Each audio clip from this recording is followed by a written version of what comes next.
کیشە بۆ ئەڤیندارێ دەبیاتە کوردی، قەشە بۆ ئەڤینداریە دەبیاتی کوردی.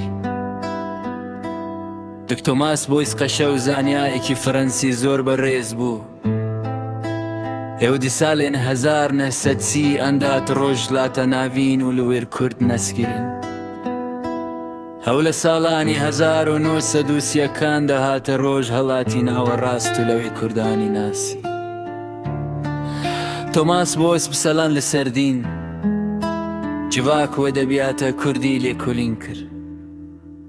تۆماس بۆیس چەندین ساڵ لە سەراین کۆمەڵگەوە دەبیاتی کوردی لێکۆلینەوەی کرد. لی باوەڕدەکرد کو زمانی کوردی خودی هەنەرێکی پرمزنە. ئەو باوەڕی وابوو کە زمانی کوردی خاوەن هۆنەرێکی زۆر گەورەیە.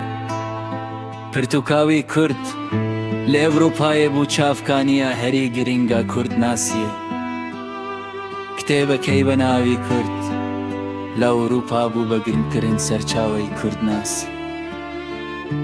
وی دەستنویسن کەونێن کوردی پەراستن و لە سەروان نویسند. ئەو دەستنووسە کۆنە کوردیەکانی پاراست و لە سەریان نووسی. دکتۆماس بۆیس نیشاندە کوچاندە کوردی بەشێک شارستانیە جیهێن. تۆماس بۆیس پیشانیدا کە کللتوری کوردی بەشێکە لە شارستانی جیهان. گەلێ کورج بۆ کە داوی ئەزانستی هەرتم برێزداری ناوێویتینە. گەلی کورد بۆ ماندوو بوو نەزانستیەکەی هەمیشە بەڕێزەوە ناوی دەهێت.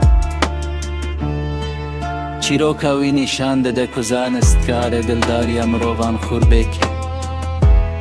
چیرۆکەکەی پیشانی دەدات کە زانست دەتوانێت دڵداری مرۆڤەکان بەهێز بکات. وێرنم بخوێندینا بەرهەمنوی کوڕایە چاندە خوێناس بکن. وەرن با بەخێنەوەی بەرامەکانی ئەو قوڵی کللتورەکەمان بناسین.